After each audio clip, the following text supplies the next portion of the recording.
तीन दामाद की सास पार्ट 2।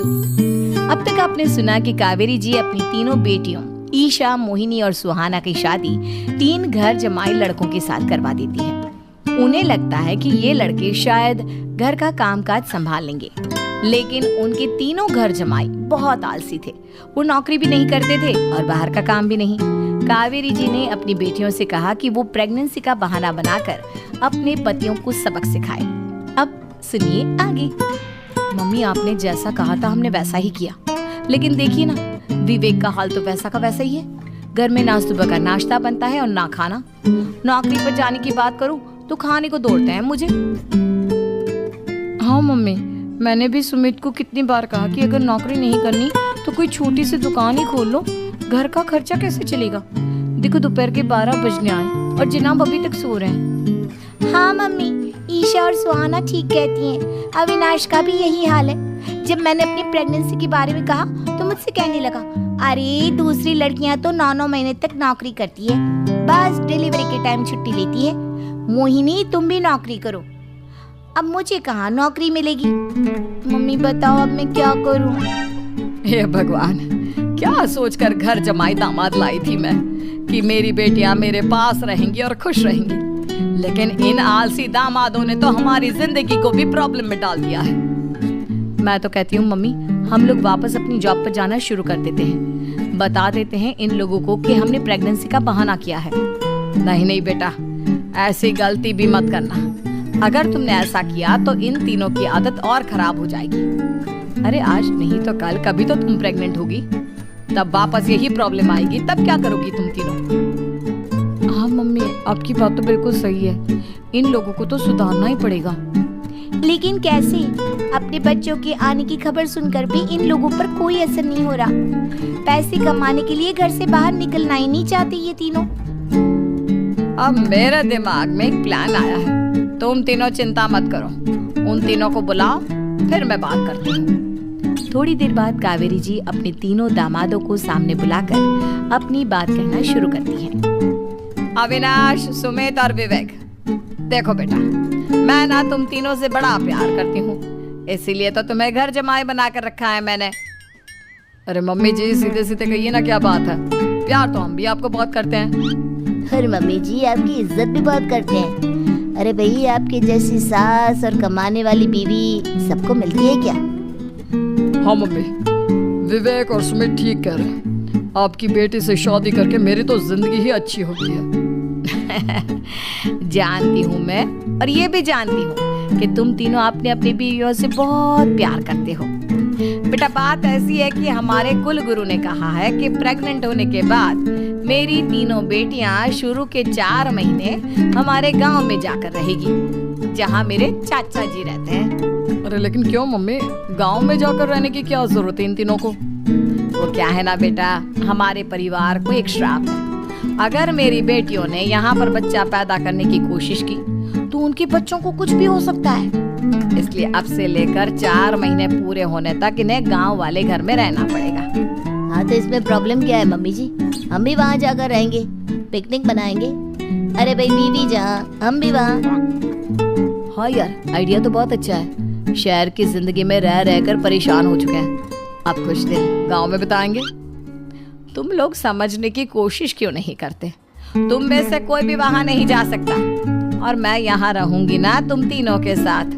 4 महीने की तो बात है, उसके बाद ये तीनों ही लौट कर आ जाएंगी।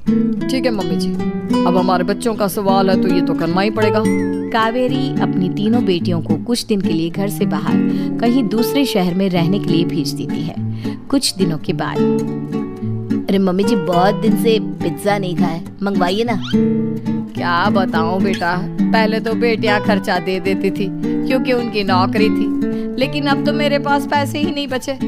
थोड़े बहुत पैसे हैं जो बच्चों की डिलीवरी में काम आएंगे। लेकिन मम्मी जी, आपकी बेटियों को वापस आने में तो अभी बहुत वक्त बाकी है।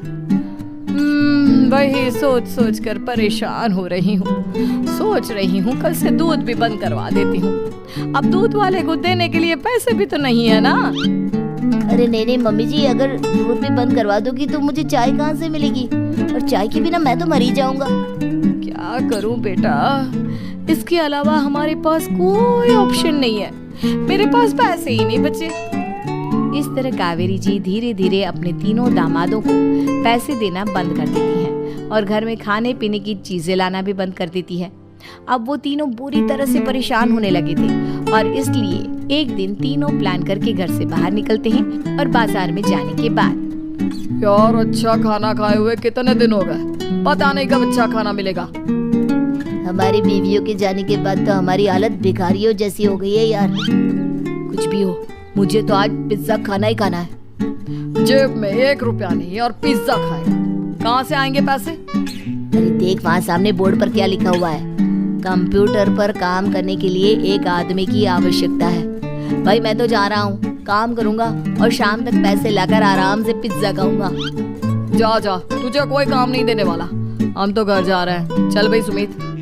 सुमित और अविनाश वहाँ से चले जाते हैं और विवेक उस कंप्यूटर शॉप पर सारा दिन काम करके 5,000 रुपए कमा कर घर लौट कर आता है और अपने खाने के लिए अच्छी अच्छी चीजें भी लेकर आता है। ये देखकर विवेक और सुमित के दिल में भी कुछ पैसे कमाने की इच्छा जागती है। अरे सुबह सुबह कहाँ चल दिए तुम? मम्मी जी एक बहुत अच्छी जगह मिली है, कंप्यूटर पर काम करने के 5,000 मिले थे कल मुझे। अगर रोज काम करूँगा तो पूरे 40,000 की तनख्वाह। अरे वाह, ये तो बहुत अच्छी बात है दामाद जी, आपको जाना ही चाहिए। सुमित और अविनाश विवेक को इस तरह तरक्की करते देखकर परेशान हो जाते हैं और वो दोनों भी काम की तलाश में निकल पड़ते हैं। धीरे धीरे उन दोनों को भी काम मिल जाता है। अब कावेरी के तीनों दामाद छोटी मोटी नौकरी करके अच्छा पैसा कमाने लगे थे। एक दिन कावेरी उन्हें अपने पास बुलाती है।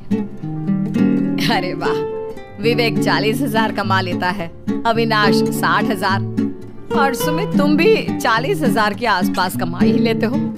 कुल मिलाकर तुम अच्छे खासे पैसे कमा रहे हो बेटा।